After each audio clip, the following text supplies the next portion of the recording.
Hi, this is Cindy And Michael. from Part-Time Permies, and someone's watching a video in the next room, aren't they? Somebody's watching your live show in the next room. Are they? That's your starting music. Oh, okay. Let's play with that. I couldn't quite hear it. Anyway, if we can have a confirmation that you can hear us, that would be great. It looks like sound is working today. Maybe your dad can scream, I can hear you. He could probably. Like, I hear music in the kitchen, but I couldn't quite tell what music it was. So like our Christmas definitely has started, so we'll get into that a little bit. Yeah, it's not quite Christmas. I guess Hanukkah started. We just realized that. Yeah. But Christmas is pretty close. Our Christmas is starting with family. Started stuff. Yeah. So in the room, I realized that when I posted that we're doing a live stream, I had the wrong time stamp on the posting. I forgot to change it from 8 o'clock to 9 o'clock because I set it up before dinner, before 8 o'clock. So I know Adirondack Camping Adventures and Food Forest were in the room. Nobody texted and asked you what was going on? No, because the regulars know. Yeah, they didn't even think about it. Right? Curie's in the room definitely right now, and Incense Shop is in the room. The other two chats on here I think were from a little while ago. Adirondack Camping Adventures. Not sure if you're there. Yes, yay, cool. So you didn't miss it. That was my fault. But I was trying to do things. Usual time 9 o'clock. Yeah, usual time is 9 o'clock for us. But yeah, I was trying to rush and do everything at once because my parents are in town visiting for the weekend, and we were doing our Christmas with my parents today. And yeah, that again, my fault. Didn't change the timestamp, the automatic timestamp that YouTube put up there. Linda's here. Linda's here. Yep. Hello, hello. So we've been doing Christmas over this weekend. You've had, of course, market yesterday. Standard Saturday market. Yep. Standard Saturday market. Pretty busy market before Christmas. Yeah, I was gonna say. It was. It wasn't out of control, but it was busy. Yeah, for the last market before Christmas, had some some gifts sold. Yeah, I had a lot of people buying gifts, and we had a few gift baskets getting picked up, and a few getting sold. So yeah, well, that's good. Yeah, and then regular people who needed to just feed themselves for the week. Yep, yep. So we actually went out to dinner last night. So you didn't cook for us last night. Hi. Say hi, Mom. Hi, Grandma. Hi. Oh, Pudding's gone. And Pudding says I'm off the couch. You're not supposed to be on the couch. Yeah. The funny thing is, I'm watching this in the video. We made pasta carbonara. What was it, last week? Carbonara? Last Friday, a week ago. Yeah. Yeah, we made it pretty recently. And then we had some Italian tell us it wasn't carbonara, but didn't explain what aspect they felt was not carbonara. No, no. So. That was on Instagram. So we ignored it. So we, yeah, pretty much ignored it. I stated what was in it, and I asked how he makes it. And he didn't respond. Didn't get anything back. So. Yeah. So Green Gables and your mom are in the room. But we did go out to dinner, which was the first time we went out to dinner with Bella at a local restaurant here. This is a picture my dad took. So at the dinner table. He didn't. I think he got some pictures of all of us, but I didn't get that in here. But so that was interesting. She did really well in a very loud but very really good food at that restaurant. Yeah, it's busy. It's tight. It's not perfect surroundings for us, but not bad. Yeah. But I knew exactly what we were getting into. But it's kind of the best fun new restaurant in our area, and it's really close, and they're one of my clients, and we hadn't been able to go there yet. So and I ate our pasta at their restaurant. So we thought it was a good opportunity to, while we had people here to go give it a try, and we were happy with it. And technically that restaurant opened up it opened up the week after Bella was born. So it's not like we had a chance to get out to that restaurant before. No, they had a baby about a week later. Yeah. I think their son is a week and a half-ish younger than Bella. I mean, it's really close. So. Yeah. Green Gables made chicken noodle soup with the jiggly she won. We were discussing making soup, pasta fagioli or chicken noodle soup with the jiggly with a client yesterday. Oh yeah, cool. Like doing that. Yeah. Yeah. Sounds cool. That's a great idea. Yeah, you get lots of noodles that way. Should post a picture and put it on Instagram. Tag us. Exactly. Tag the either Part-Time Permies, because I can always share it and tag Typically, you. if you remind us that you tagged us in either Facebook or Instagram, when you make an order, we give you $1 off on top of whatever else is already in there. That's kind of our local thing, but remotely let us know and we'll give you $1 or $2 off. Yeah. If you just post it, tag, share it to us, and tag West Michigan Provisions. If you tag West Michigan Provisions, it if you do gets that, shared. and then remind us when you make the order, if it's been a while, we will make sure that we get you a couple $dollars off. So the other thing we did is go out and pick out a tree. So we went to a tree farm around the corner. It's like 2 miles away. Yeah, right. It was only a couple minutes. He said so. He had it for sale all year, and I said, "Oh, it's nice that you're still here." And he says, "Actually, I just decided we're gonna keep going at least another 10 years. We're gonna replant and replenish." So he's in for another 10 years. So okay. Yeah, I was gonna say I thought I saw a for sale sign on that property. Been there all year. But they didn't whatever sell he it. decided he's gonna hang in there. So. Yeah. So he's still selling Christmas trees. And we have a few people not far. I mean, within 10 miles, there's quite a few Christmas tree growers. Yeah. Small to medium size, but he's really close, so it's nice. Yeah. He's not extremely expensive, and he has pretty good trees. So. Yeah. Linda Taylor says her rule is to wait a month to try a new restaurant so they can work out the kinks. I think 1 to 2 months is a good idea. They're a small restaurant, so they're going to work them out faster. But yeah, I don't think reviewing a restaurant or expecting their best foot out. Even then, they can still be all screwed up. But 1 to 2 months out, they should be getting things together. Or should be working out the kinks a little bit. Yeah, they're not great. Definitely. But yeah, I would say 6 months in. You know, if it's pretty good at 1 to 2 months out, go back at 6 months, 9 months, and it should be doing really well if they're gonna. You want to see us, not the picture? So, sorry, I got distracted. So yeah, going out. They're a good restaurant, though. I mean, we've known they were opening. It's right down the, like, within a few miles of us here, too. A credible chef who's worked a lot in the Chicago area, so we knew. We thought they would be good. I'd seen his menu. I didn't have much doubt that we were going to be happy with it. Yeah. So they're always busy. Yeah. No reservations are packed out the door and every night. So if you can't see the tree behind us, there's a better picture of the tree. We did get our tree up. We got a skinny one to go in the room here between the couch and the fireplace. Last year we got a big one, like 8 or 9 feet tall, because we have a big room next door. But we have a great room. We decided we weren't going to stick it in there. This year. Tall ceiling. So we were going to do everything in this room. It's a little cozier and with the fireplace there, and then we have a nice background picture too. So we have the tree back there and did our gift exchange just before our live show, which is why I was rushing to get things ready for the live show. Stocking on the fireplace, it's Bella's is the one that says B, which is on the left. The one on the left. Which is it's on their left. It's on their left also, yes. Yes. It's not a mirror. So it might have been recycled from Boomer. It was recycled. So who happened to have a B stocking. We had 3 stockings back from 2010 when we had a baby Boomer, a Saint Bernard, who was our first dog in New York, and I think my parents gave us the stockings that year. Someone gave it to us. One we got cheap. Or they at a like Christmas tree store in New York. We had 2 of them. I think we might have got the Boomer one. Oh, we might have. Okay. Or we got something for Helix or Jello or somebody. I don't know. Oh, we never had one for Jello. I think we bought it to mix with the other ones. So the one on your left has a B on it for Boomer, but is now for Bella. Not planned. And then yours is in the middle with an M on it, and mine, if I go the right direction, is on the right side with a C on it. So have our stockings up this year. And Bella does have her own stocking without us having to buy one. We put the Nutcracker Chef up there. The chef, which my parents gave us. Yep, the Christmas chef is up there too. So we have so many things on that mantle right now. But yeah, and yeah. So we picked out a tree today, decorated it. It was warm today. It was almost 50. So I think it was in the 50s. Yeah, it was really the warmest we've seen in a month. Yeah, which is funny because yeah, I did. This is how I know it's in the 50s.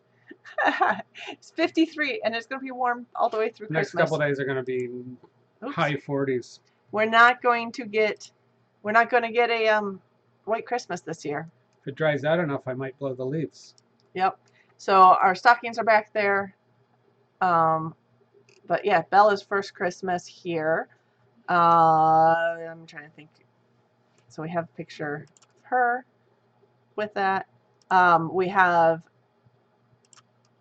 my dad caught this picture too, which I thought was awesome.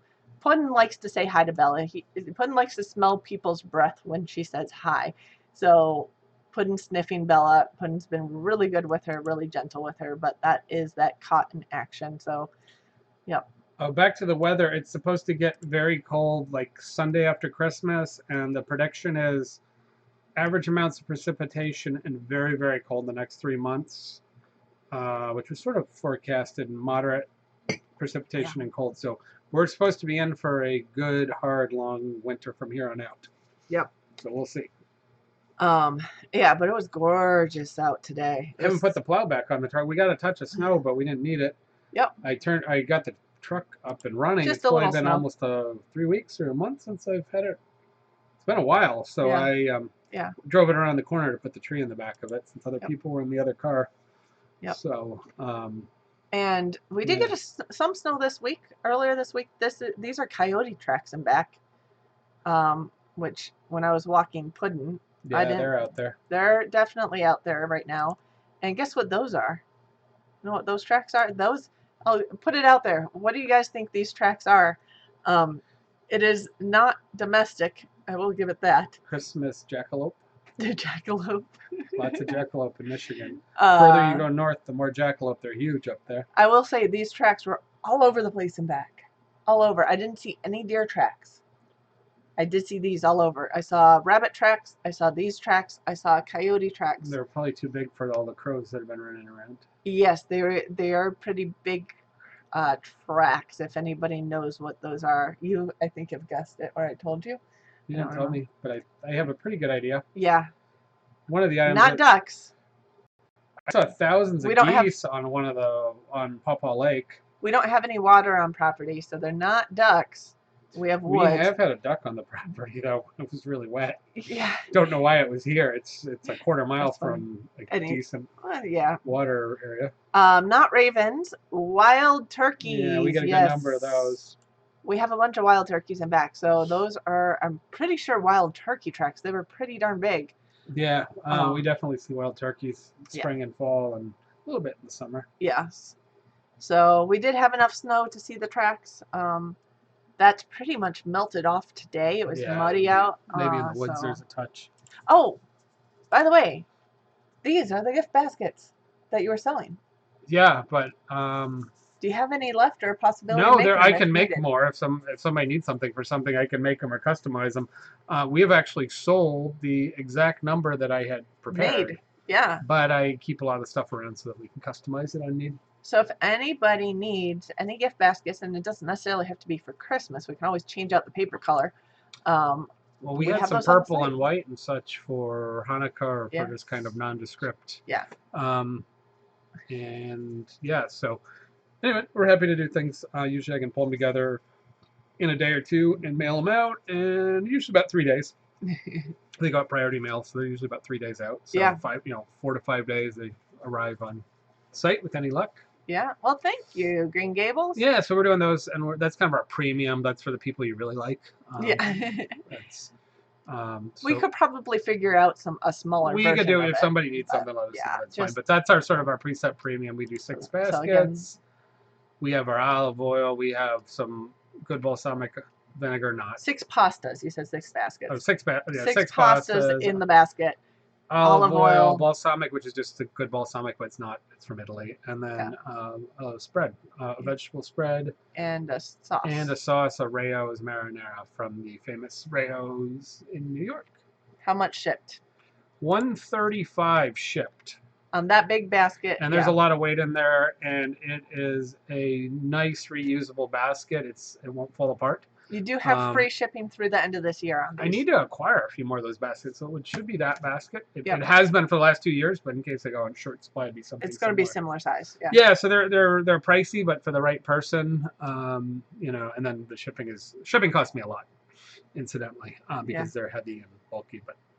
So we like them. We don't make a ton of money on them, but we like to do them because they're a real nice showpiece. And we had somebody in the area who bought 3 or 4 of them last year. Yeah. And he gave them to friends, and they were just like, "Oh my gosh!" They friends really or coworkers. I thought he brought them to work for like managers and stuff. No, it was other friends. Oh. And they bought a whole bunch more this year. Yeah. So anyways, we like them. They're there.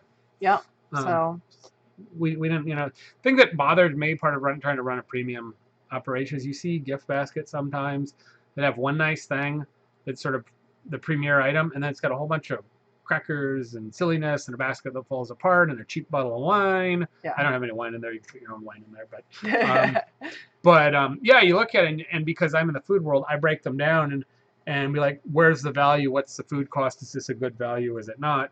And you realize how chintzy some are and how amazing others are. And we're like, we want to make sure we build something that there's good content and quality all the way around, so that nobody goes, man, that's not, you know, I paid good money and I don't feel like I got good product. So that was our thought behind it last year. So it's good product. When we built it. So. Adirondack Camping Adventures. I need to get a loaf of bread out of Okay, he's got to take off for a second. He has sourdough bread in the oven that has to come out.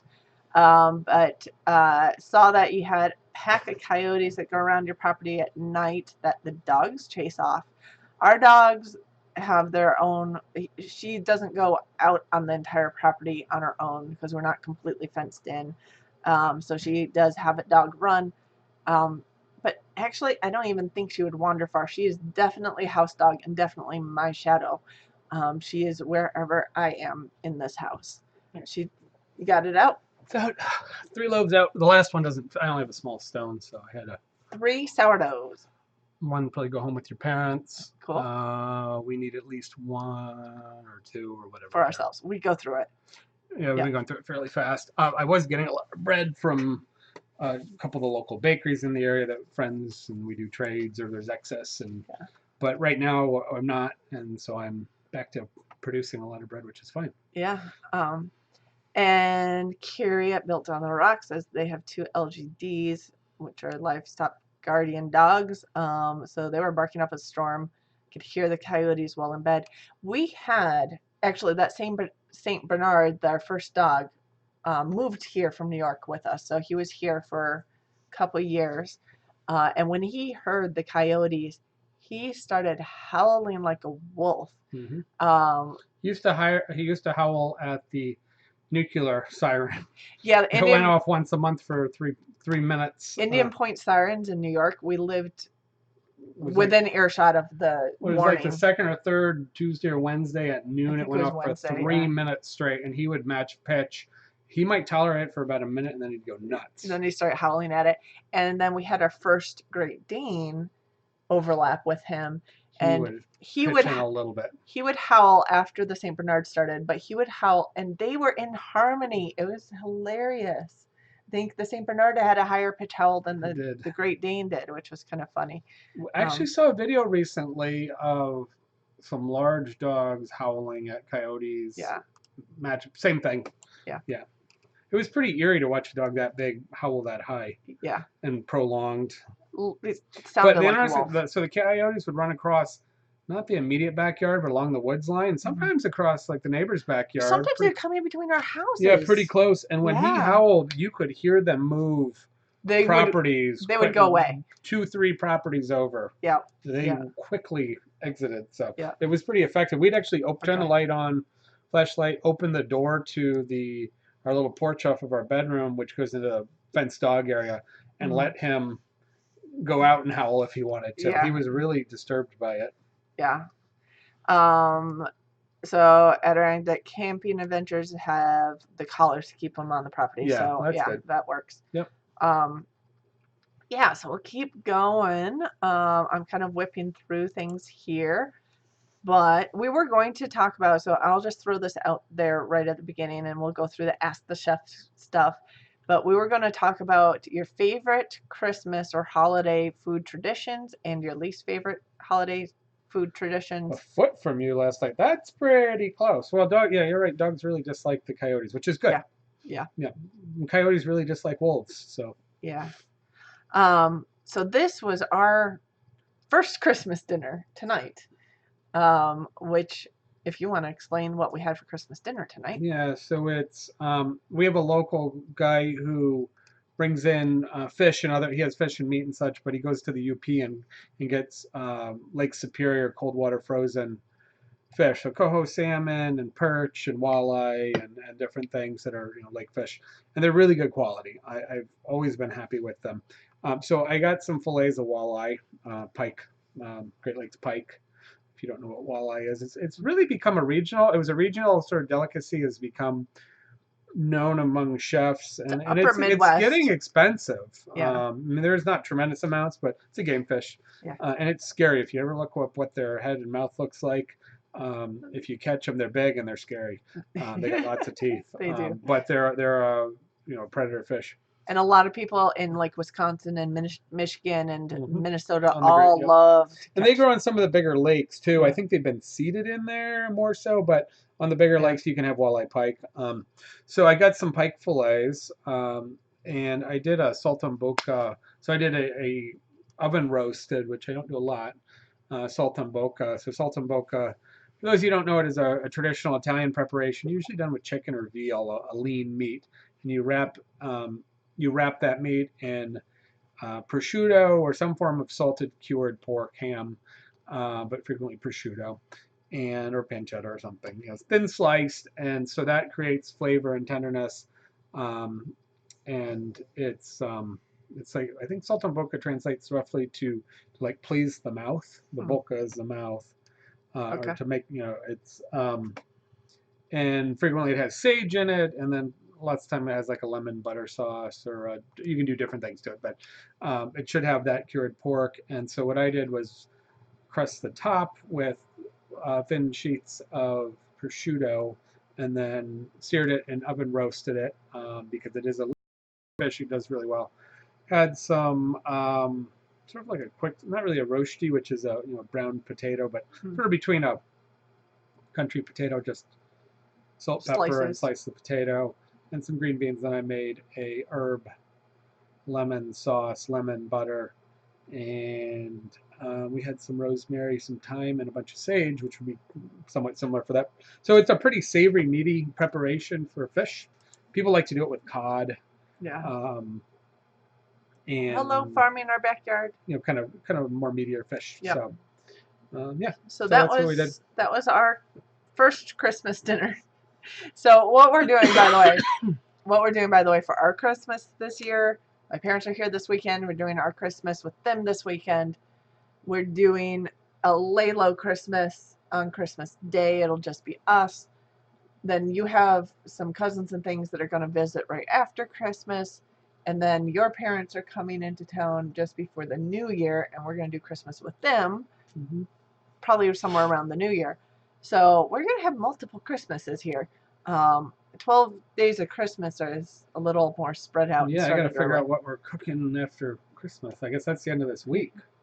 For your parents? For my cousins first. Oh, for your cousins, yes. They're expecting to. So they're going to spend the night locally. They're coming into town, and then they're going to hang out in the morning or into some of the day. Yeah. And we're talking about where we might go, because they're kind of really gotten into food. They're in the Chicago area and have had the opportunity to really kind of explore and eat at some good places and find local gems. So, and they're kind of, I was talking to Vince, and he says, "Well, I was kind of hoping you'd cook." I was like, "Well, there's some good places." He goes, "Well, I'm thinking we might want to cook." I'm like, "Okay." So I've got to figure out what we might be cooking. He wants your food. That's fine. He probably wants your pasta at that. Who knows? We can make pasta. I don't know. I got to think about it. I haven't determined. I got to dig up some tasty things, but we'll figure out something. So, I've got to make a few deliveries. At the end of the week. I might, but it's not a lot. Yeah. So the local thing in this dish, the primary local thing, is the fish. It's a Lake Superior pike or walleye. Walleye pike, yeah. It's called either, but the specific variety is a walleye. Locally called walleye. Christmas is a lot more fun when you have a grandbaby, right, Mom? Oh, she fell. Oh, she's still awake on the couch. She's laying down behind us. Is she awake? Oh no, she crashed. Bella, by the way, is on my lap. I have a boppy pillow on my lap, and she's completely crashed on my lap here. So I'm not going to disturb her to pick her up right now. But yeah, so we got some baby gifts and all of that already. And we had some other local food this week. So the other local meat came from Vestergaard Farm.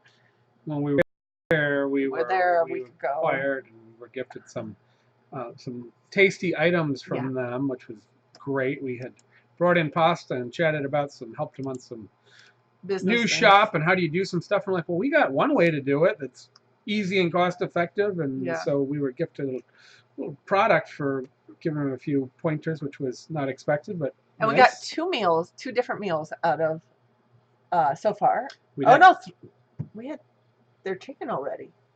I didn't get a picture of that, right? The chicken I made cacciatore. That was what, Monday? Yeah, we've had 3 meals this week. 3 meals out of their meat. So I made a cacciatore with artichokes and olives and tomatoes and.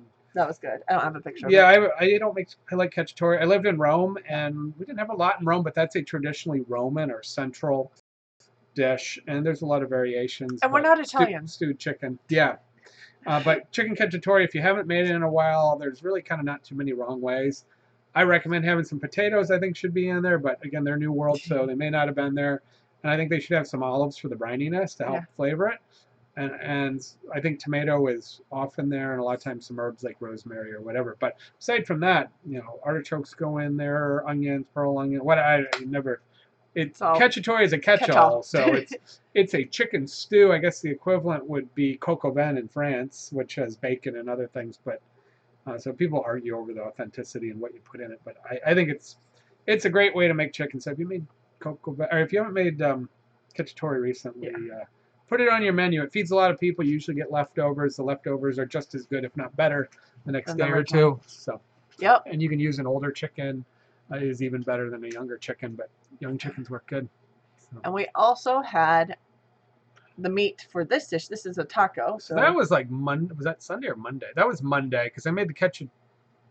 No, the cacciatore was Monday. This was probably Tuesday or something. Tuesday. Wednesday we had leftovers, which was cacciatore. So, what is this? This is a taco, but what's the tacos? So that's a traditional kind of Mexican style. We used heart meat. So what I was gifted was a beef heart, which I haven't. Well, I guess the last time I cooked it was at the Rhodes. Oh yeah. I don't really go out of the way for beef heart, but I found that it's nice, and people are a little scared of it. You can roast it whole, but it's kind of freaky. I would say the best introduction to beef heart is a taco. Tacos is a great way. You cut it up in really thin strips, really hot pan like a cast iron. Sear it quick, get it out of the pan at medium rare, medium. If you cook it very long, it will get tough. There's no fat in it. It's all protein. But the flavor is not livery. It's not strong. It's just beefy. It's like any other kind of roast beefy. Yeah. So if you cut it into chop it up, or you make it into skinny little julienne stir fry pieces, real skinny ones. Yeah. It works great for tacos. So red onion, cilantro. The beef heart. I had a couple jalapenos in there. Okay, yeah. Fresh cilantro. Yeah, we had a couple really ripe Roma tomatoes, most of a big red onion. Yeah. Beef heart seasoned with just salt, pepper, fresh garlic, like fajita style. Yeah. And then we had some avocado and some fresh cilantro and some corn tortillas. And you don't need a lot. I mean, I only cut a third of the heart maybe, and we had 2 meals out of that. So, but that's a really good way to introduce the heart. You don't have to tell anybody what it is. Tell them it's just a fajita taco. It's beef, and I don't think most people that like beef are going to complain. Yep. And farming in our backyard, the stew hens. There's a reason why they call those stew hens, is because probably one of the best ways to cook your old hens. Give it 2 to 3 hours. Give it time. And it doesn't get dry like a young chicken when you stew. The breast gets so dry. The old ones don't. Yeah. They're just fine. The hens tend to have a little more fat on them. In fact, if they're really old or like an old rooster, you need 3 hours or more. You braise it like it's red meat and let all the gelatin collagen has to break down, and just keep simmering it, not high heat, but just bubbling away, covered until it relaxes. And when it relaxes, it's done. It's great. Yeah. We've done old roosters. Never. I've heard somebody said they had a really strong one. I'm guessing they either didn't take the scent gland off of the tail, or it was old, or they didn't clean the cavity well. We never had a problem with any of our older birds tasting strong. More chicken flavor, but not bad. Yeah, they're richer, but they're chickeny. Yeah. They're not gross. So. And farming in our backyard, I think this is in relation to beef heart. We only made it once, but overcooked it definitely. Really easy. So there's two options with beef heart. Cook it really fast, sear it hot, fast, small pieces. You can do thin fillets or whatever. And get it out medium rare, medium. Don't overcook it. Don't fully cook it. Or you're going to have to braise it 2 or 3 hours at a simmer until it gets soft. And then it'll be firm. It'll soften, but it'll be firm and dense. I don't think it's a disagreeable texture for most people. It might be a little shocking in that it's a little denser. It's sort of the same thing if you take a chicken gizzard, which is even tougher, and you cook it for 2 or 3 hours until it's soft, and where it becomes not the outside coating, but the meat itself becomes kind of a dense, soft chew. It's close to that, but even not quite as chewy. So Carrie says she picked up deer scraps today for the dogs. The guy said it was probably an axis deer. Okay. Never seen so much fat on a deer ever. Did that deer eat a lot of corn, or what would cause the deer to be so fatty? I would guess it was corn. That would be my thought. I mean, it could have a. So around here we have so much corn. Yeah. They're effectively corn fed. First of all, people leave blinds of corn there. That's not legal anymore. Yeah, they accidentally spill, in the field while gathering. Oops, we're talking big piles of corn. Yeah. Because people that are trophy hunting are looking for like 40 or 50 deer to show up at one time because they're trying to take out a large buck. Large buck, yeah. They're not necessarily trying to just get meat on the table. So we have so much corn around here that effectively the wild deer are heavily corn fed.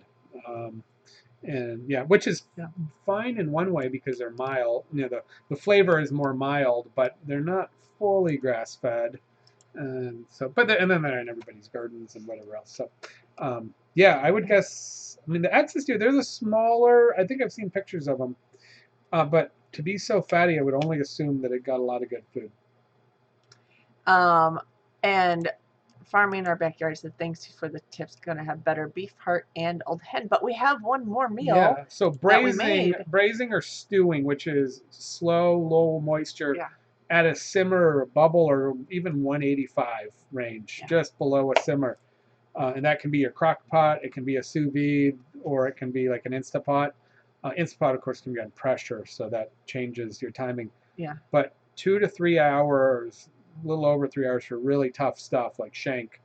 It turns the hard to eat stuff into the most amazing, better than anything else. You just need to give it time and moisture. What is this?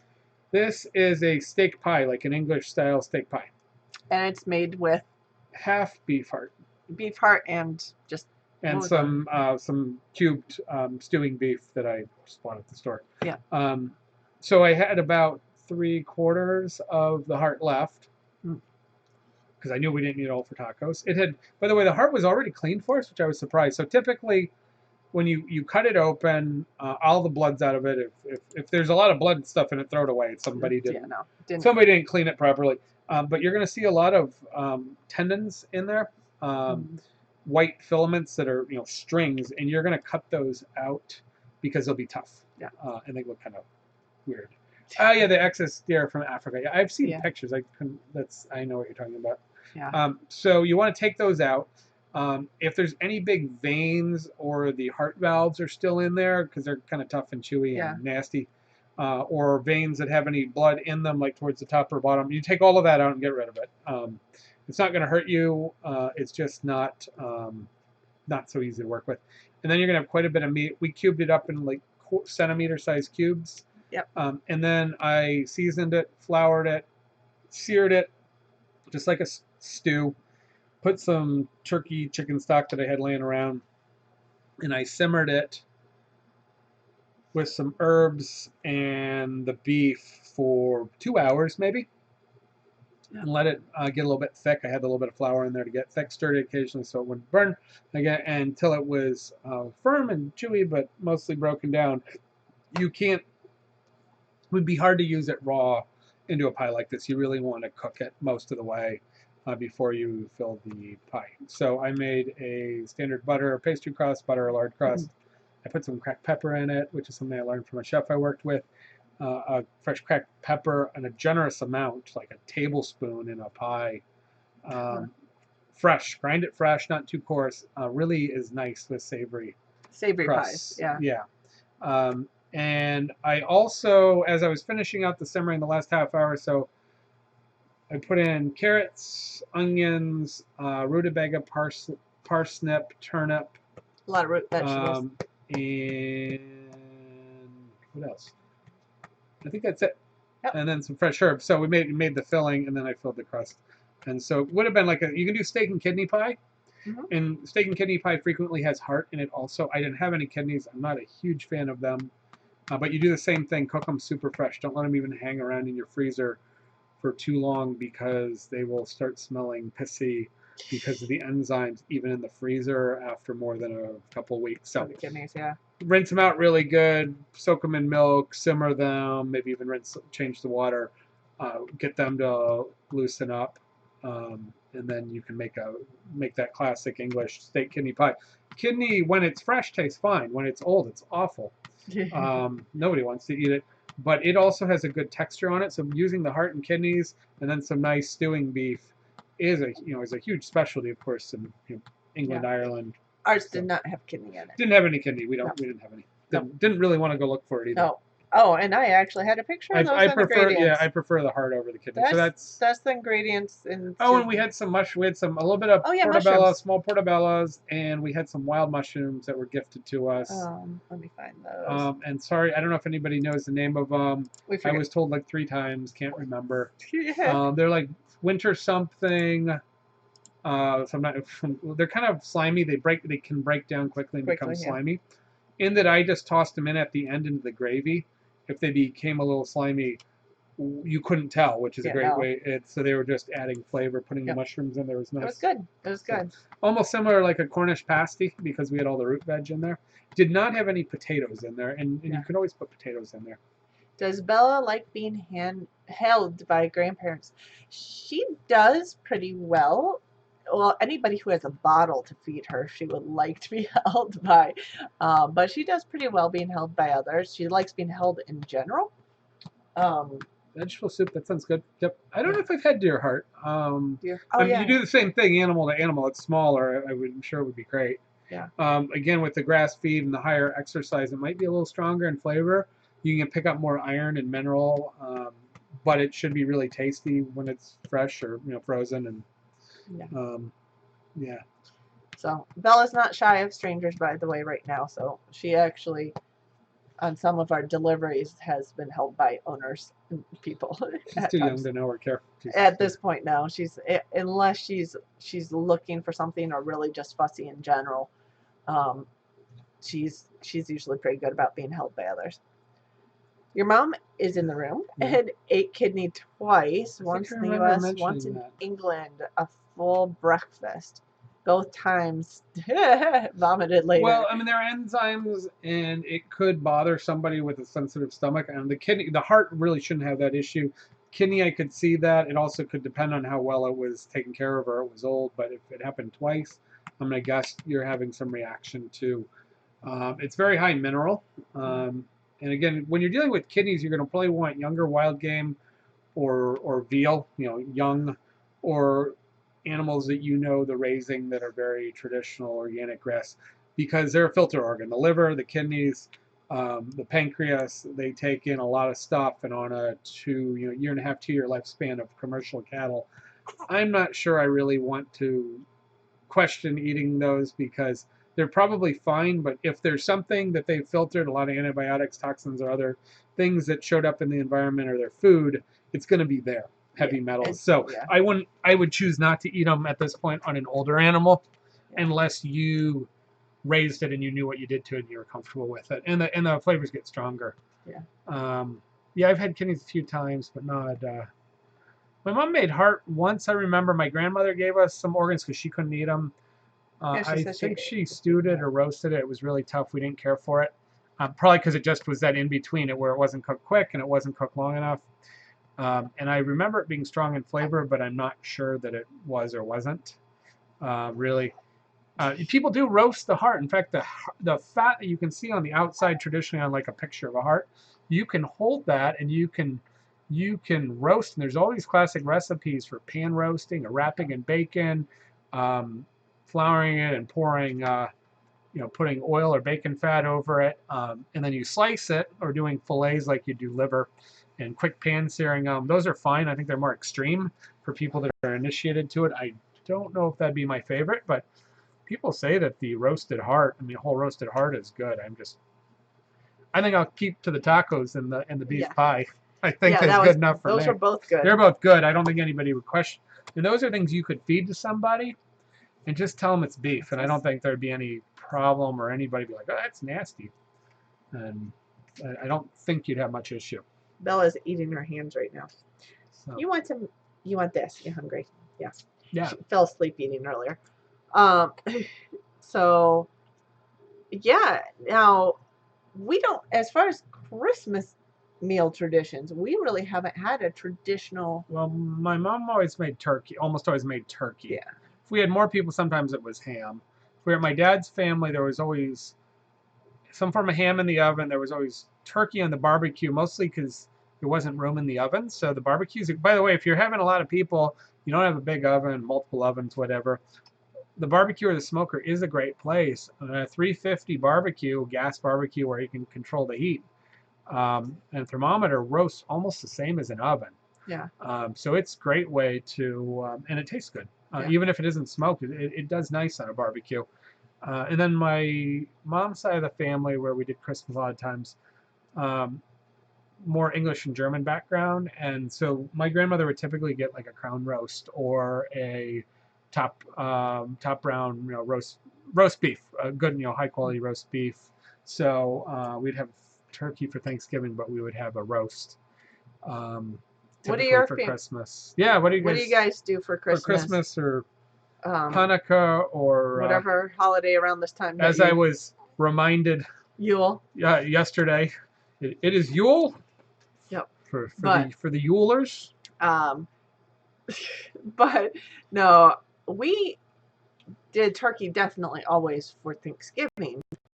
I like them all, so I'm happy with any of the above. Yeah, if we're visiting grandparents, it was whatever they were making at their place, and that was often turkey. Seems like there's always turkeys because it fed a lot of people. Yeah. Beef is, anybody who goes out to buy a crown roast or a third or a half of a crown roast. Occasionally we would do a ham. You know what that costs. So. Yeah. So a ham is sometimes, but a lot of times for us for Christmas. I think ham's really kind of taken over a lot. But a lot of times for Christmas for us, we didn't do a big dinner if we're at home. We were doing more like open the presents and a big breakfast. So yeah, we never really did big. We usually did a midday, lunch to middle afternoon everywhere. Breakfast was kind of whatever. Usually we had like coffee cake, or sweet pastries of some sort, and then we didn't really have dinner because there's always things to snack on, and we were all full. But yeah. So Carrie says her mom always made a ham for Christmas, but she's not a fan of ham. How about fresh ham? So for people that are looking for something different to do, doing buffets, I have found that ham has diminished. People have eaten very little, at least in New York. Yeah. And the nicer buffets, they wanted other things, really ate very little. And so we had a lot of waste. And some people are just kind of out of fashion with ham. Fresh ham, so a fresh leg, front or rear leg, or ham that has not been turned into a ham, not been brined or smoked or anything. Maybe it's just been brined in some salt water, and you roast it whole. Stud it with herbs and maybe some garlic and rub it with a nice seasoning. And you roast it the same. It'll be white, or sometimes it has that little rainbowy grayish look because it's not cured. It's amazing, by the way. And the nice thing with that is the leftovers don't taste like ham. So you can do casseroles, you can do Colorado. I do Colorado chili with it. So green chili, which could be done with turkey or chicken, but I do it with ham. roasted fresh ham. It's very inexpensive in the world of large cuts of meat. and it feeds a lot, and it frees. And again, you can do so many leftovers. So we did that on buffets, and people were shocked at how good it was. Like, oh my gosh, just rub it with a lot. You need a lot of seasoning on it, and ideally like overnight, and cook it through. Don't leave it pink. Cook it up, but don't overcook it. It can dry out. But fresh ham's an amazing. Are doing a whole crown roast of pork, with the bone in. People are shocked at that like pork how good that is. So that's a great way to do it, and very, very inexpensive in the world of big protein. Yeah, Farming Our Backyard said fresh ham is one of their favorites. It's so good. But they always did turkey growing up. Yeah, I think turkey was a big one for a lot of people. Turkey for Thanksgiving, turkey for dinner, for Christmas dinner as well. And then a lot of times it's ham for Easter. Spiral ham has really taken over the years. I actually got a really cheap one showed up. So I have like a third of a one or a half a one sitting in the fridge. It's easy to make sandwiches and that's good for, I think we will, that's what your family always had. Yeah. Well, when we had ham, it was spiral ham. Yeah. And the nice thing about the spiral ham is it's fully cooked, which means the heating directions, they actually want limited heating on it. They do not want it cooked to death. I believe they're fully cooked, and if you didn't even heat them, they're all right. But you want to just warm them if you watch those directions. I know some people that they did ham testing and were food scientists for some of the big ham producers. And this is the biggest problem with cooked hams, which are what most of them are, not cured raw, is people should barely warm them so that they get warm to the bone. But they're pulling them at like 135, 140. And cooking them all the way up it dries them out and actually degrades the enjoyability of eating them. So yeah, anybody else with their favorite Christmas meals? Tamales we talked about a few weeks ago, which is huge. A lot of the staff I worked with, tamales at every major family get together and holiday. But there's no much. Or your least favorite holiday dish. New Year's, tons of. What's your least favorite holiday dish? In general, it doesn't have to be Christmas and holiday Jello dish. With celery in it. That's terrible. I mean, another fruit cocktail and celery, or canned fruit and celery, and it's bad. I'm not a big fan of. I understand why it's there. It's not. I mean, it's not awful, but that's kind of like it's a real letdown when you get chunks of celery in your Jello. It's very much. Well, the Jello salads is very much a Midwest, like potluck type thing as well. So, but it goes on where did they come up with that? I don't know. It was, remember, celery was so fashionable. No, celery in high society for a moment, or for a long moment, that people put it in everything. They were trying to put it in everything because it was not introduced until like mid 1800s in this area, Detroit, Texas. Yeah, I totally. And you know what? I wouldn't turn down anybody that showed up with even a half decent tamale, even a pre-made tamale that was half decent at this point at Christmas. I would definitely have at least a couple tamales. Give me a good mole sauce too. So I worked with a lot of Guatemalans. There's some Guatemalans that made the festive tamales that had chicken or pork in them, but they had a little bit of pepper in them, but they would have a little bit of raisin at the holidays, so sort of a sweet and savory. I have Mexican tamales, Guatemalan tamales. We've had Trinidad tamales too, which are actually made with flour, which is totally different than most of them made with a masa. And there's different types of corn meals. They don't grow corn in Trinidad. Not so much. They don't grow. They grow a lot of. No, that's true. They grow more rice than anything. And they used to grow a lot of sugar cane. Yeah, my mom made fruit cocktail and canned fruit and marshmallows. Yep. I don't mind that actually. I think that's fine. Yeah. I'm just not excited about the celery in there. And occasionally cabbage, shaved cabbage with lime jello and cottage cheese, and pineapple would show up. Not necessarily at the holiday. That's not so bad. And the cabbage, a little crunch, isn't that bad. But you know how cabbage can get kind of squeaky, and like in your mouth and crunch and squeak. That's not good. But I know people crunchy aspect of cabbage is kind of sweet with the lime and isn't bad. Yeah, I know people who put the Jello in a lettuce leaf or cabbage leaf. Usually lettuce. Never had a bad homemade tamale. I hope not. Yeah. Yeah, they better not have a bad homemade tamale. Yeah. It's tamales are just good. Friend gave me tamales she made last year for my birthday. Did she give you the tamales this year or last year? The way, yeah, the way I read that. I don't think we have any tamales in the freezer right now. We have pasties. We have pasties in the freezer. That's a Michigan. You finally figured out those were there? No, you told me you got them. Yeah, they've been there for because you wanted them. I did. So those are the frozen uncooked ones. You get bags of 6. Hi. Say hi again. What's your favorite Jell-O? Orange. With what in it? Fruit. What's your least favorite Jell-O? The green. With what in it? Anything. Anything in it. How's celery in your Jell-O? No. It's pretty traditional around here, though, right? I don't know. Wasn't our We didn't do it in our family. No. No. I bet the Dutchies You like your cottage cheese. I don't mind cottage cheese in Jell-O. Pineapple, was it? Cottage cheese? No. And peaches. Canned peaches. Yeah. Canned peaches are fine. Yeah. Sprite is nice in it because you get a little fizzy. It traps that sounds you good, can trap actually. the fizz. Yeah. Yeah. Happy birthday, Kiri. Oh, nice. On Christmas. Yeah. So Christmas. Oh yeah, Christmas birthday. So that's why she had tamales for her birthday, because she's in Texas, Yeah. and you have. So are you making them? You said last time your friend made them. Yeah. Do you do pork or chicken or turkey or what do you put in your tamales?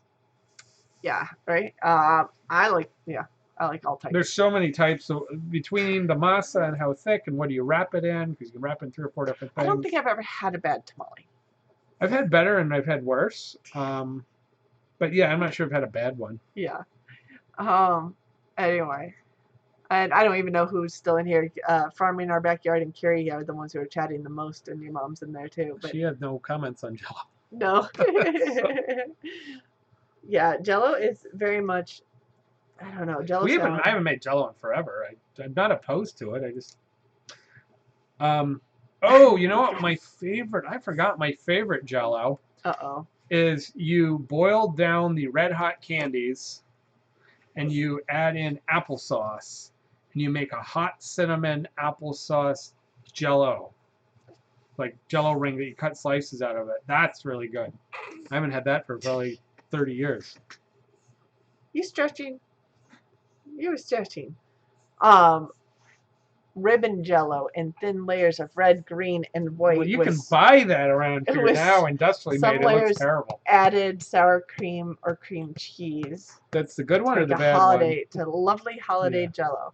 Oh yeah, I forgot about coconut milk is nice in Jell-O because you can get that kind of refreshing flavor, and you can also keep the dairy out of it if you're trying to not have dairy in it for whatever reason. Oh, don't turn on the microwave. Don't turn it on. Hold on. Let me get rid of the notifications that popped up in front of my screen. Yes, it looks like we're back. So, yeah. Was that lemon Jell-O? I didn't know that was lemon Jell-O. I just figured, I didn't know what was the base. So, sorry, guys. Microwave. Whoa. That was a big burp. The microwave cuts out our internet. So. Really? Yes, it does. I'm sorry. It's right on the back of the computer, and oh dear. Microwaves commonly do that. They are shielded, but not shielded quite enough, and it's right at a similar bandwidth to Wi-Fi. Yeah. So I think we're back, though. Are we? If you're, yeah, there's a delay on the chat, so the internet was bouncing around coming back, but it looks like we're back now. Yeah, that was the microwave, which never happens here because we're always sitting here and there's nobody microwaving. Yeah, no. We're still bouncing around. We're still going. We are. Oh my goodness! Come on, internet. Yeah. So sorry about that. If we're back. Yeah. Okay. Good. There's like probably 20 or 30-second delay. There is. Oh my goodness. Don't worry, we're back. Sorry. That is our microwave problem. What else did your mom put in here? Cinnamon hot hearts with applesauce and lemon Jell-O. And those Jell-O. are really spicy. You know, those spicy little candies they build up. Yeah. Yes. But the applesauce gives a nice texture. So that's actually one I like. We maybe have to make that while we're here, while they're here. To go buy some Jell-O. Of course, if you get clear gelatin and you start playing with it and put fruit juices, that's what Farm in Our Backyard says. Or you put meat juices, then all of a sudden it becomes aspic and it's high-end French classical cuisine. Yeah. But so yeah, Farm in Our Backyard said we make fruit juice Jello all the time in Yeah. the winter. Yeah. When you can take it to work. Yeah. Well, yeah. So my grandmother used to make tomato aspic. I loved it. Yeah, that's definitely going back to a grandmother period of time doing tomato aspic and doing jellied consomme. Yeah. People used to read all these stories about how amazing jellied consomme is. Your mom does not like tomato aspic. Tomato aspic is the worst. That's funny. But yeah, your mom used to make that, yes. Well, the funny thing is tomato will actually set itself up a little bit, especially if you put a touch of cilantro in there. So, and or what else? A couple of herbs that'll help set it. Not quite as hard. So if you have a really good fresh tomato, I guess making an aspic wouldn't be that bad. But yeah. Yeah, and our internet is still bouncing around, so Trying to get caught up. I don't know what it's doing. Oh, baby. That was a startled reaction there. Well, you may have not had good tomato aspic. There may not be any good tomato aspic. I don't know. I've never had it, actually. I have made plenty of coating aspects for bottoms of trays or coating hors d'oeuvres or a little bit of show platter stuff. And that's more about show than flavor. But give a little shiny surface. Yeah, but they're traditionally should be flavorful. Made with a meat glaze, made with a consomme, made with a vegetable stock. They should be flavorful unless they're just coating the plate. Herbs. So. Yeah. Just don't like Jello. Yeah, a lot of people are that way. I'm not a big fan. Never tried meat Jello. Yeah. Well, the best meat Jello is the meat Jello that's at the bottom of the fresh ham or the and that's super salty, and that's basically natural as you gelatin. cool it down and put it that's a natural aspect. Now aspic gets clarified by putting it through vegetables, vinegar, and egg white, and clearing the consomme to make sure it's absolutely clear, just for show purposes. The flavor's the same. Yep. That's something I trained to do. Some of that I didn't do a lot because it's not really done. But I trained to do it. I know how to do it fairly well. I have to do it more regularly to get really good at it. But I would say a lot of cooks aren't even trained to do that anymore. Yeah. So, any other cooking questions for the night? I'll throw it out there because that's been our cooking week this week. We'll probably have a bunch of meals that we cooked quite a bit this week, I guess. We cooked. You cooked quite a bit this week. I ate quite a bit this week. And I'm guessing that over this next week, we'll probably have some fun meals. We'll see what comes up. I got some ham. We're going to have some ham. Yeah. I have a homemade spiced ham, brined with spices, but not with nitrate cure and pink. I was thinking about pulling that out possibly when my parents are here. I guess it depends on how fast we go through this spiral ham. Carrie hates it at the hospital when they force you to eat the Well, Jell-O. that's the problem. Most people had bad Jell-O at the hospital or at school, and they were in bad circumstances where they didn't care for it. So Jell-O, tapioca, canned puddings, which are awful. Don't ever eat canned pudding. It's so gross.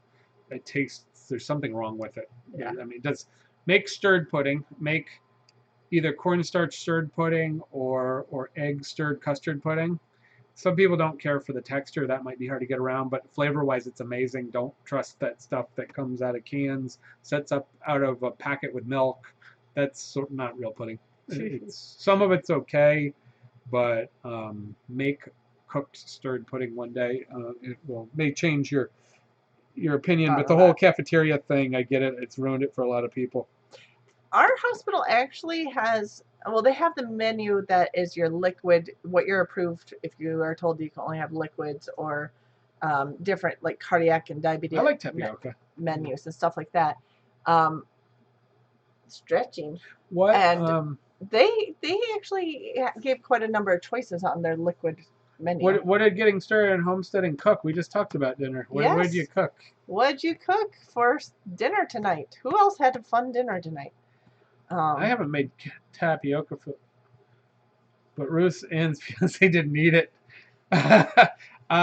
Tapioca that's mounted with whipped cream or even coconut milk and vanilla I think is really good. Yeah. Tapioca with fruit is fine. I know my mom doesn't like the big, large pearl tapioca. It comes in small, medium, and large tapioca. Mm-hmm. The big tapioca is almost like bubble tea, not quite as firm. I kind of like them all. I know tapioca texturally bothers some people, but if you mount it with nice vanilla-y stuff. And if you want a quick secret, take French vanilla, which is the egg custard vanilla that's sometimes artificially yellow. And take that, or if you like eggnog ice cream, take the French vanilla ice cream or something and melt it. It's effectively creme anglaise. It's a little thinner, but you could make a quick sauce or mount your tapioca with that as part of your cream base. And then a lot of times you lighten it up with whipped cream. And it's pretty good when it's made right. And I haven't made tapioca pudding in a long time. Oh. It's not that hard. It's cost effective. We don't make a lot of desserts. Made a pie occasionally, but not much. More often when my mom's here because I've been busy. And my parents stopped by a bakery that we've has been eating good more pies. breakfast pastries because we've just found an amazing pastry shop. Oh yeah. And her croissants and fruit Danish there. It's all of her stuff is amazing. So I would say we don't go there a lot. Although when I'm at market, it probably almost every Saturday I get a croissant or they have something called Bostock, which is a really fat piece of brioche, which is buttered, toasted almond paste, marzipan put on it, and toasted almonds. That's pretty good. And it's not super sweet. So we've probably done more breakfast pastries. I was thinking about buying a pumpkin pie at Costco. They're like $8, and that They're huge. You can't beat a pie that's as big as 2 heads for $8. Only when you have them. We didn't have pumpkin pie at Thanksgiving, which you like. I like it. You like it more. Yeah. I like mincemeat pie. Yeah. Which my mom makes. I was looking for mincemeat. I happened to go to Harding's, which I don't go into a lot. They had jars of mincemeat, which are overpriced. I don't know if anybody still has the dehydrated blocks. Maybe the more. I wonder if Meyer's in the Dutch or in the international section. I don't know if the Dutch section. It's for English, Irish. Yeah, it is. That might have either the import ones, which are expensive, or the American ones, which are all fruit. There's no meat in them, but they're in a block, and you've got to rehydrate them. Carrie says she could eat tapioca pudding every day. Love it. I got another good one. Stewed fruit. How many people like stewed fruit? Stewed fruit. I don't think I've. Oh, so that's a Christmas or a winter thing. So you take dehydrated fruit, and you can buy those boxes of mixed fruit. And so what it says, you're supposed to put in apple juice or water and spices, and you simmer it, and you serve it warm, and all that fiber in there, and from the prunes and and stuff, kind of makes it a little bit of a saucy. And you either eat it by itself or put it over ice cream. We made homemade stewed fruit a couple of years ago for the dining room and put it on the winter menu. And we took all kinds of dried fruits, nice stuff, and we quick rehydrated and quick stewed them in a syrup with fresh vanilla beans and a whole bunch of brandy or something. It was amazing. Totally different than never had stewed. The back of the pack, buy the mixed dehydrated fruit block, and there's a recipe on the back of it for stewed fruit. It's funny. Old time, and actually it's not, again, it can be textural. It's got a lot of prunes in it, so don't eat too much. But it's stewed prunes, just prunes by themselves, not so hot. Hey Mike, I got a question for you. Yeah. When there's a Thai restaurant in Ann Arbor that has tapioca. Yeah. But it's green. Green? They were probably putting matcha in it. And can you guys hear them? Put coconut milk on it. Yeah, they're probably putting green tea or matcha powder. Oh yeah. And in their tapioca. Yep. It's real good. Yeah. Yeah. Yeah. Could be wasabi, but I doubt it. I doubt it.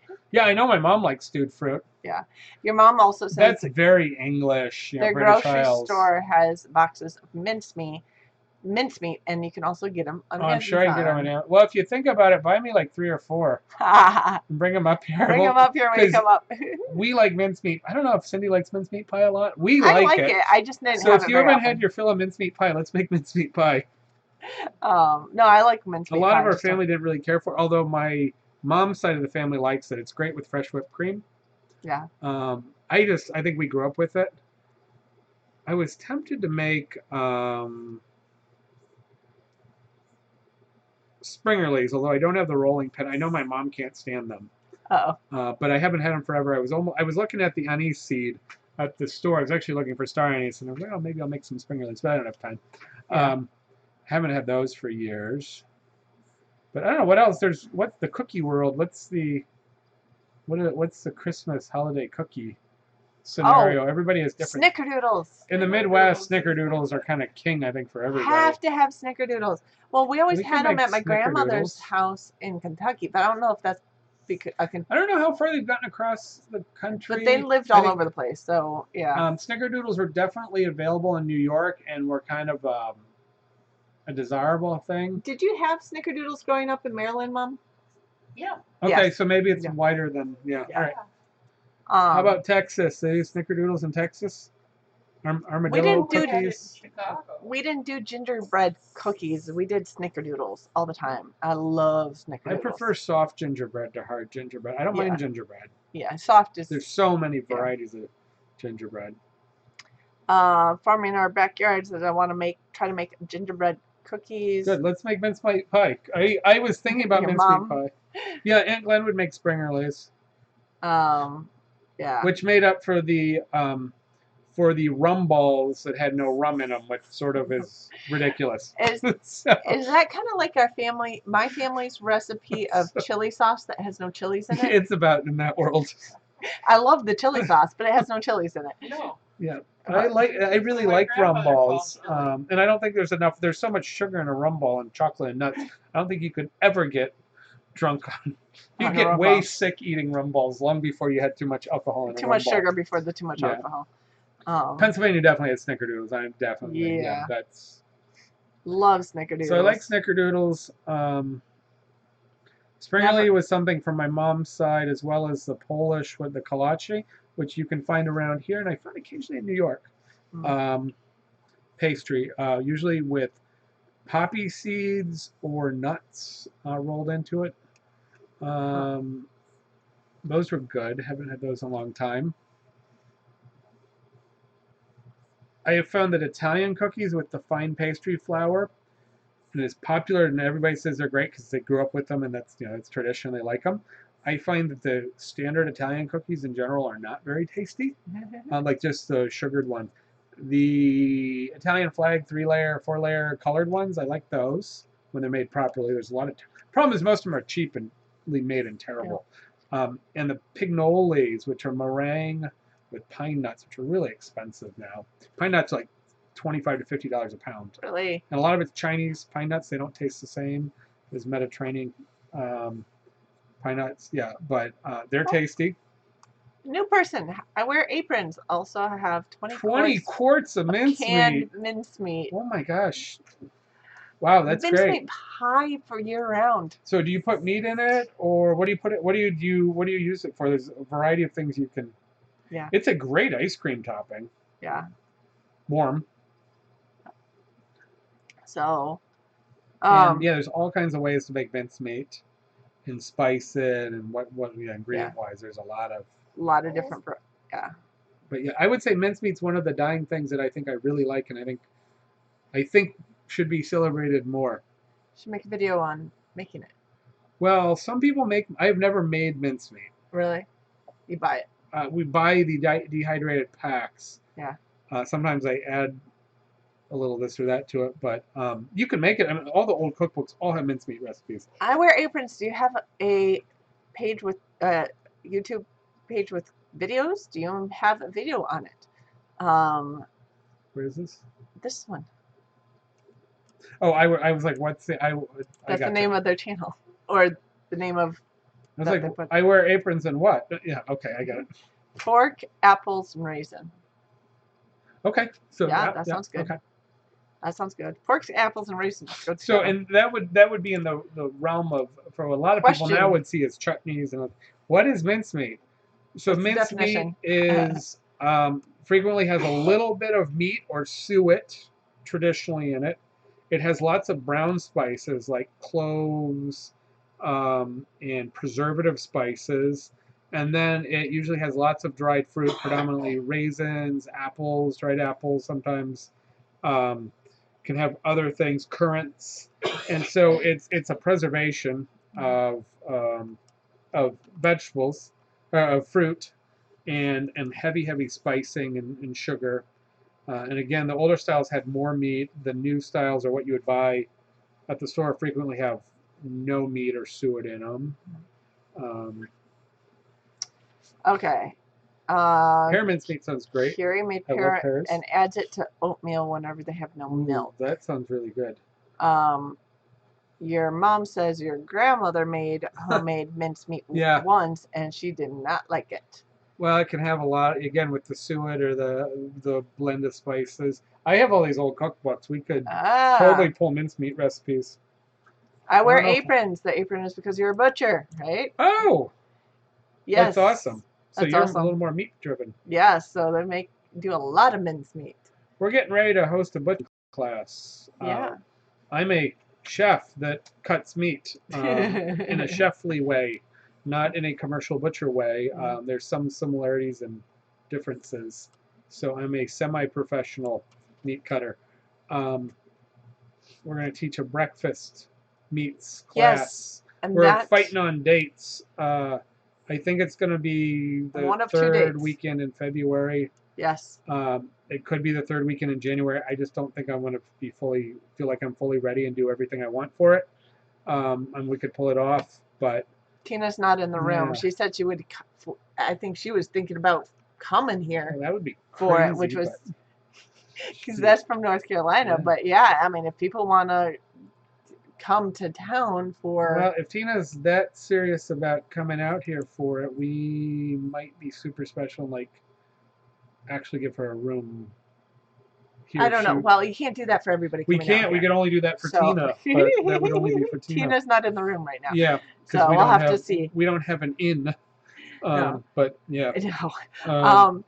But no, there's actually. So what type of butchering, or where do you like small butcher shop, commercial, old style? Getting started on homesteading things. Mincemeat is too salty. See, the type that we work with is sweet, and there's limited such salt. variation. But your traditional curative mincemeat could be salt, and usually it's thinned down. The salt's preservative. So yeah, I would love to know more about. I wear aprons. What you do? Yeah, I'd be really interested in seeing a video or recipe or what you do. That's really cool. Yeah. I like doing a lot of confit. I haven't really gotten into mincemeats. Okay. Yeah. So no, I like confit. I like confit duck. Confit pork's great too, or rillettes. I'm sure. And that's going back traditionally. Butchers made sausages, made mincemeats, and confits and rillettes, which is basically cooked down in fat or stock and pulverized or made into a spread with fat and a flavorful fat spread, typically pork or poultry, high flavor. 35 years as a butcher, that's awesome. So you've got some traditional some traditional stuff going on. Probably, yeah. So the way the butcher makes money is the prime cuts make money, but they're expensive, and you can only charge so much more than the next guy or less. You don't make a lot of money like anything on those upfront things. So the way you make the money is by ethically and smartly figuring out how to use everything and grind it. And we were talking about cooking beef heart earlier. I don't know if you're in the room, but we had a local beef heart off a local farm. There's actually a few people who I think are here. And we're trying to make it in tacos, and we did an English style pie with braised heart. If you weren't here earlier, if you got any. So there's the tacos. Yeah, I would love to chat all day about there's the what tacos. you do in your shop. I have a meat saw, by the way. I'm trying to sell a meat saw that I acquired as a package of things, which I would really love to use, but I have no need for it. There's the steak pie, by the way. Yeah. So if anybody knows anybody who needs a old style heavy duty steel and magnesium, I have a Bureau 33 in excellent condition that's been lightly used and super well maintained. Yeah. And it's heavy. It's that I want to sell. I would like to get it out to somebody. I have it posted, but I would give a better price to somebody here, like probably half off what I would sell it otherwise. Pennsylvania picked. So the deal with the reason I don't need a meat saw, a bandsaw, they are very dangerous. By the way, they cut arms and fingers as easily as they cut bones on meat. I've worked with plenty of meat saws. It's just you have to be cutting a lot because you have to go through and sanitize the entire, tear it all apart, scrape it, and sanitize the entire thing every time you use it. It's not something that I particularly need, but it came as a package of something else that I needed. A couple things that I needed, including a really great grinder. So I'm using it as part of the deal. So pickled heart, yeah, that's a common thing, absolutely. Okay. Yeah, or putting it like pickling spices or in vinegar pickling. Yeah. Braise it. I assume you braise it down first to tenderize it, and then you pickle it. Maybe cook it in pickling spices, or do you do a vinegar? That sounds. I would try that definitely. Yeah, that's going to be a little bit acquired. You got to know what you're getting into, but I think that would be enjoyable. And we have a whole bunch of people who've been leaving the room the last few minutes and go ahead because it is 10:15. Well, when you're talking about pickled heart, mincemeat, and Jello and tapioca, I think we all in the same. We killed most of them, and our internet's still bouncing around. Went to 0. That's funny. Yeah. For some reason, it looks. I don't know why our internet got really bad. Yeah. It's provider related.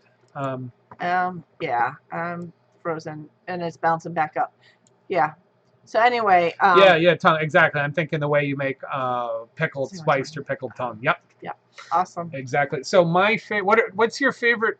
Do you have any books that cookbooks that you can recommend or that you love? I've talked about some of my favorites, but 35 years of commercial butchering, you do it more than I do. Yeah.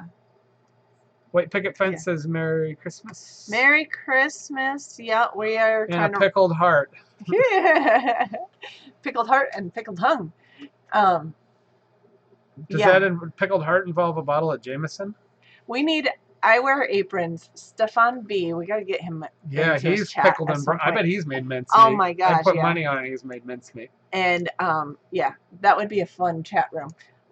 Anyway, Desi used to make mincemeat. Chef Desi, he's Puerto Rican and German, and he lives in New York. Yeah, he's crazy. He's made mincemeat. He's a hunter and trapper and butcher and chef. He's a chef by profession. He's made mincemeat. I remember him talking about that. So, and our internet's still bouncing around like crazy. So I think we should probably wrap up unless you want to have trial and error. Okay, that's a good book. That's the old method. Yeah. So one book that really inspired me is a woman. Is it called Odd Bits? I want to say. Oh yeah. She is, I want to say, Australian. Classically Michelin trained restaurants, so top end restaurants. She's worked in France, I think England, I think she's Australian. I don't see it here. Yeah. And I think maybe the US. Her background on food and meat and handling offals and tails and tongues, and she's good. Her book is amazing. I like Brian Paulson, who's current, and I use some of the. I got a whole bunch of old Sonnenschmidt and old-time Frenchy guy. Culinary Institute guy. Yeah, I got some old French guys that did a lot of charcuterie and a lot of stuff, good stuff. But yeah, kind of. Yeah, Bella's. What's her name? Wiggling around. I don't see it right here. It's probably over. I'm thinking it's here. But I could be missing it. But yeah, no, the book called Odd Bits. I think we do have it in the kit though. So if you look in the description below. It's part of the beef class. Yeah. If you look at the description below here and you see the kits, the kit will take you to. Some of my meat books are sitting on the bedroom shelf. Yeah, separated out. He's going to go get the book. Bella's getting fussy, by the way, Mike. He went to get the book. Anyway, Odd Bits is definitely a good book. There's a little bit of this bottle left. I don't know if it's good now. No, I have one here. Okay. So, anyway, I'm thinking most people have left the room, but I wear aprons. If you hang in there a minute, he will go get that book and bring it back and probably let you know who wrote that book. Which, here he comes. 4 books. 4 books. 3 or 4. So Odd Bits. Here you go. Jennifer McLagan She also was the author of Fat, which won a James Beard Book of the Year. Yeah. So and I know she worked in France. I want to say she's worked in like 3 different areas at Michelin super high-end restaurants, and I could look at anyway as a really hardcore cook, chef, and focused on some of these things. Her recipes are really cool. Yeah. They're a little bit of twist. These are old books I found out. The Old Good Cook, which is Time Life stuff, I picked up for like $1 a piece. Yeah. Terrine's Pâtés and Galantines. This is old school. You could find some glazes and variety meats. Getting into scary stuff. Too much and the old school variety meat. So this is old stuff. Yeah. And I just picked them up at like a yard sale for $1 or $2 because I was like, I can't pass those up for $1. Yep. Oh, he has it. Yeah, it's a good. I've made some of the stuff. She has nice twists. I think that's a great book. Really inspiring stuff. Yep. I use a lot of the CIA recipe sausages because they were fought over between the Germans and Austrians and Swiss and French chefs there. A lot of the old timers, most of them are retired or not around anymore. And I find not everyone, but many of their recipes work very well. A little high on salt and a little high on TCM and curing, just slightly for modern day stuff. But I'd rather be a little high on those than a little low because you get good flavor out of them. But I do adjust them very, very slightly down. So, yeah, Carrie's taken off to go feed baby goats. So we've had a few other people take off for the night. I think we need to shut down for the night because Christmas sausage. Brian Paulson in his charcuterie book, the first one, very good chef. Like most of his sausages, quite a bit in there. But he has a Christmas bratwurst, Christmas Polish. It wouldn't be Polish, but he's Polish. Yeah, and it's mild and it's got a bunch of marjoram in it, and it's really, really good. Yeah.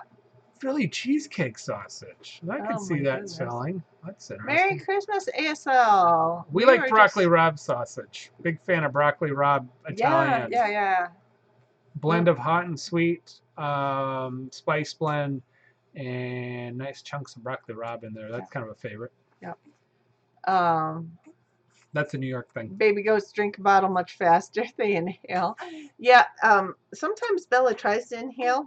She hasn't figured it out yet. And coughs. But and right now she's trying to eat my thumb. But yeah, I think that's about it. Unless you had something else. I really don't. Hey. Cool. But yes. I wear aprons. Male or female? Just out of curiosity. We all wear aprons, male or female. Yeah. Give it a second because there's a delay. I say 35 years butchering. There are a few female butchers, but more now but not as many. Carrie, is it Carrie Underwood? Not Underwood. No, Underlee. She does some of the beef stuff for the Beef Checkoff. Amazing butcher from Chicago area. I grew up on a dairy farm. She can cut meat. Cool.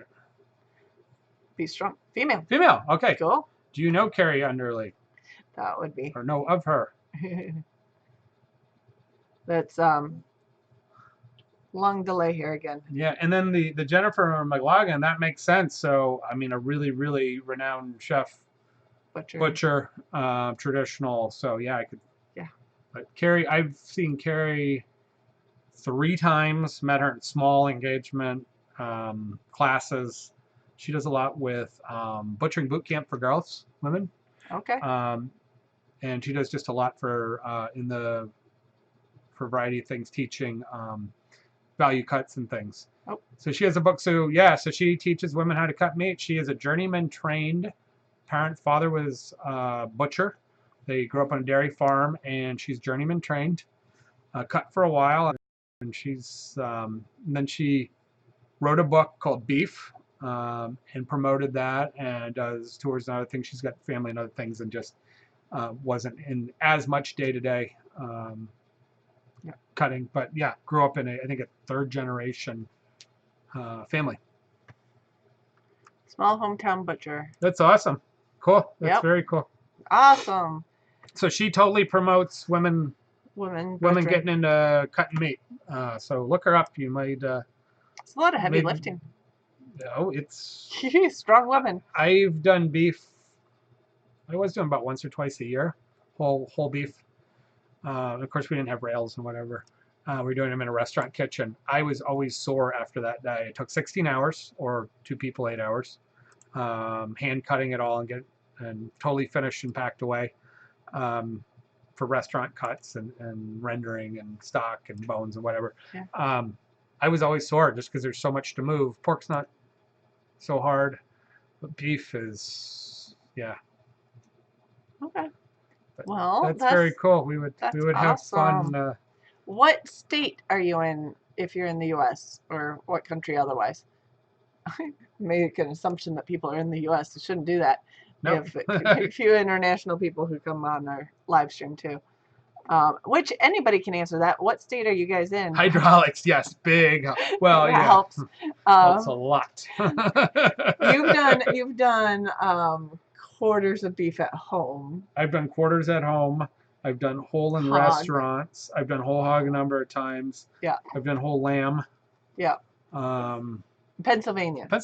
Awesome. So. Cool. Yeah, I was gonna say. No, but she's from outside of Chicago. Yeah. Yeah.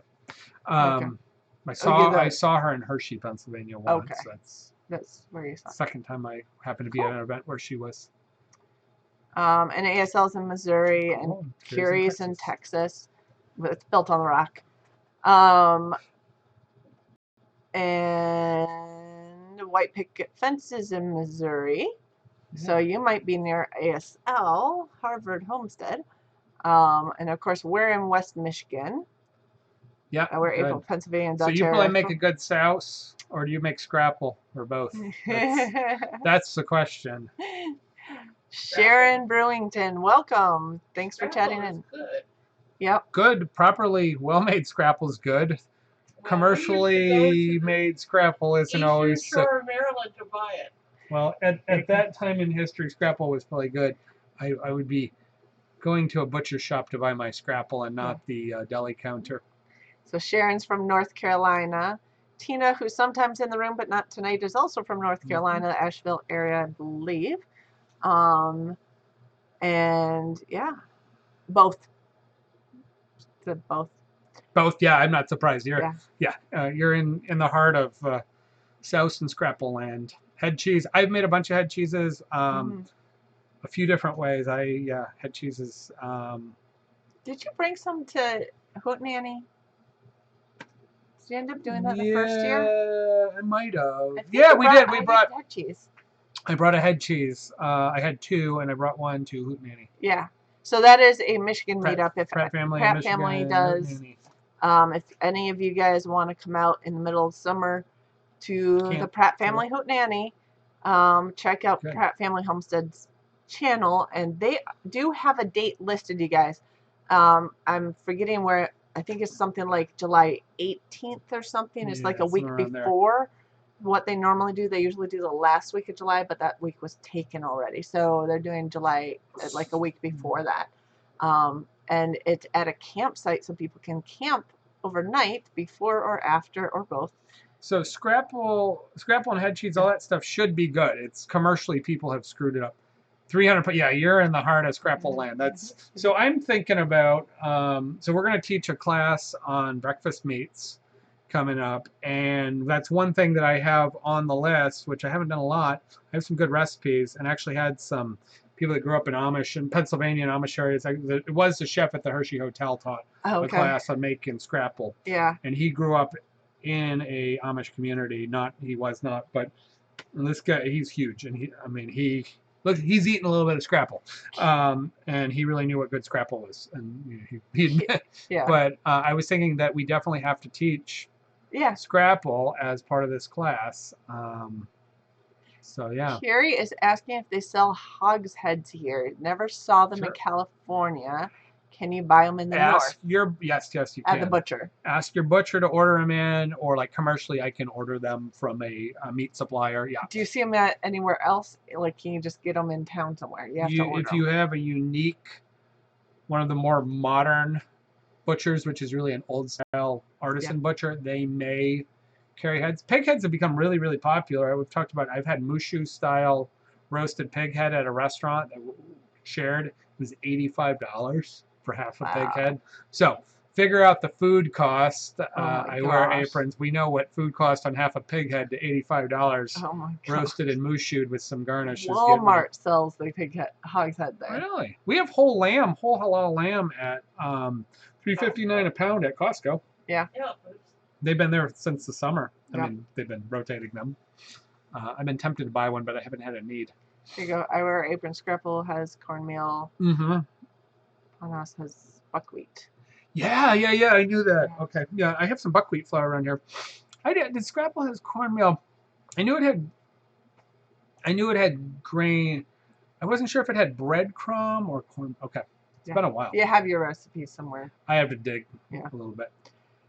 Walmart has some amazing, as big and sometimes scary as Walmart is the Ozark, Missouri Walmart has hog's head also. Okay. ASL.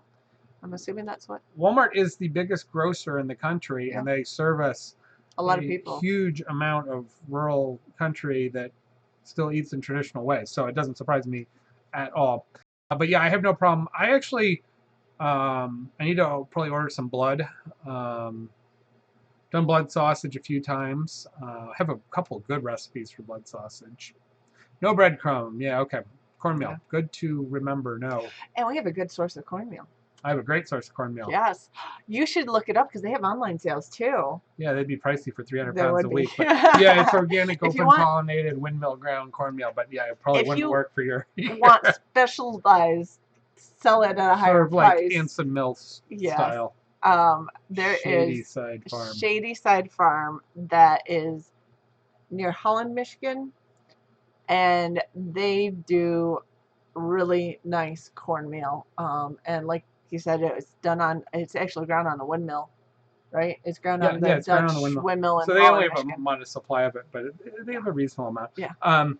The best head cheese I've ever had, there was a chef that went to work for one of the pork companies, and we did a hands-on offal class, and he made a head cheese in advance, but we did traditional head cheese and cut it into like 1-inch cubes, chilled it or froze it, breaded it in a seasoned cornmeal breading.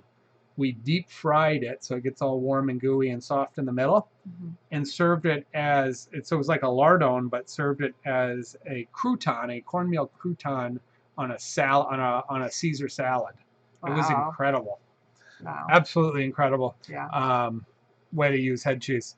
Blood pudding I have made a number of ways. I've done the traditional, just onions and apples, cream, spices.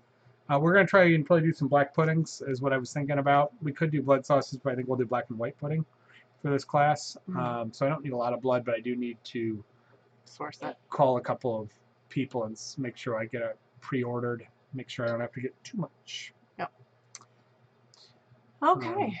Yeah. And Carrie at Built on Rock says that most large grocery stores here sell hogs heads. And you can always ask your meat counter with probably 3 days to a week's notice. Can you order it, and they'll get it in from their supplier. So we had problems getting the hog from a butcher. One of the butchers didn't want to give the ears. It was a butcher shop that local butcher. They did a scald and scrape. They took off the ears instead of cleaning the ears. They took off the ears. They took like 2 of the hocks. They took a huge jab out of one of the hams, a bunch of the fat. He said it had a gash in it, which it may have. It's possible. They gave me the heart and the liver, but they took. You asked for everything you could tongue. have. Well, I asked them for. I asked for a scald and scrape, send all. Yeah. I asked for a send all.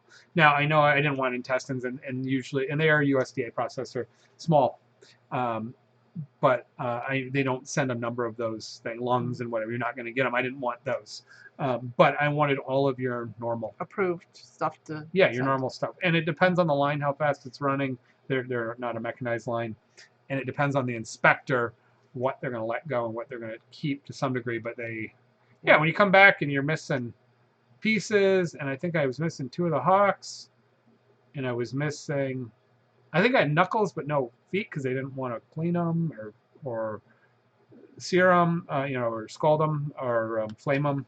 And then they took the ears, and I mean the eyes are out, which is not uncommon. That's fine. I don't want the eyes. I'm not a huge fan, but yeah, they took stuff. I was a little disappointed. So shouldn't have done so. No. Scald and scrape is less waste, a lot more work.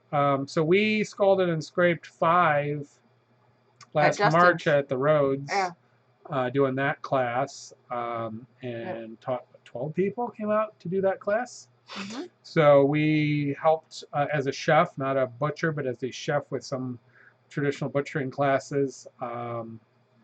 We taught how to do it on farm. Yeah. And I think we did a pretty good job. We did some beef. I missed my hanger steak. Right away I realized I was on the wrong end. I'm digging for my hanger steak. So not quite as formal in some ways as somebody who's doing a USDA or a MANP numbered and cut stuff, but because I'm always looking at as a chef how to use it and present it well and use the most of it. But yeah, I prefer scald and scrape. You can always cut the skin off and use it for other things or make gelatin out of it, but I like to have skin. Yeah, the skin, crispy pork skin is really, really good. So yep, don't scrape it off. Yeah, or don't cut it off. So many places don't want to do the scald and scrape because it's just more work, or they don't have a tank. So the commercial places need a scalding tank and a chilling tank, and they need to be able to do that. We did it by hand. We did hog scraper. We did hand scrapers. Mm-hmm. We did pour over with some friends. We did dunk. Yeah. We did a 100-gallon dunk at the Roads, which is great. They had a tractor and a barrel set up with a 100-gallon barrel, which most people don't have access to. It worked out great. Mm-hmm. We had enough people, and we loved having the skin. We served the heads. Everybody liked that. So yeah, we're totally for scald and scrape. Yes. Cracklings, yeah. You guys are still on? We're still on. Still on, yeah. We should. This is a long show. Hour and 38 minutes, it looks like. And we might have to cut it off because somebody is getting very fussy. I probably have to go change a diaper. But yeah, and I think we're probably at a decent end here anyway. So we will be back next week at 9 p.m. Eastern Standard Time, and I'll make sure that my notice happens. Likes kale and tofu. Right? That noise must have been why she was getting a little fussy, maybe. All right. Yeah. Anyway, well, we're gonna call it a night. We do plan to be back next week between the holidays. Yep. So Sunday night, 9 p.m. Eastern Standard Time, and tell us what you made, what you cooked, what type of cookies, what type of Jell-O. Did you play with stewed fruit and minced meat? Did you get some cracklings or souse or breakfast? Yeah. And we will see you then. Have a good night, you guys. Thanks for joining us. Totally.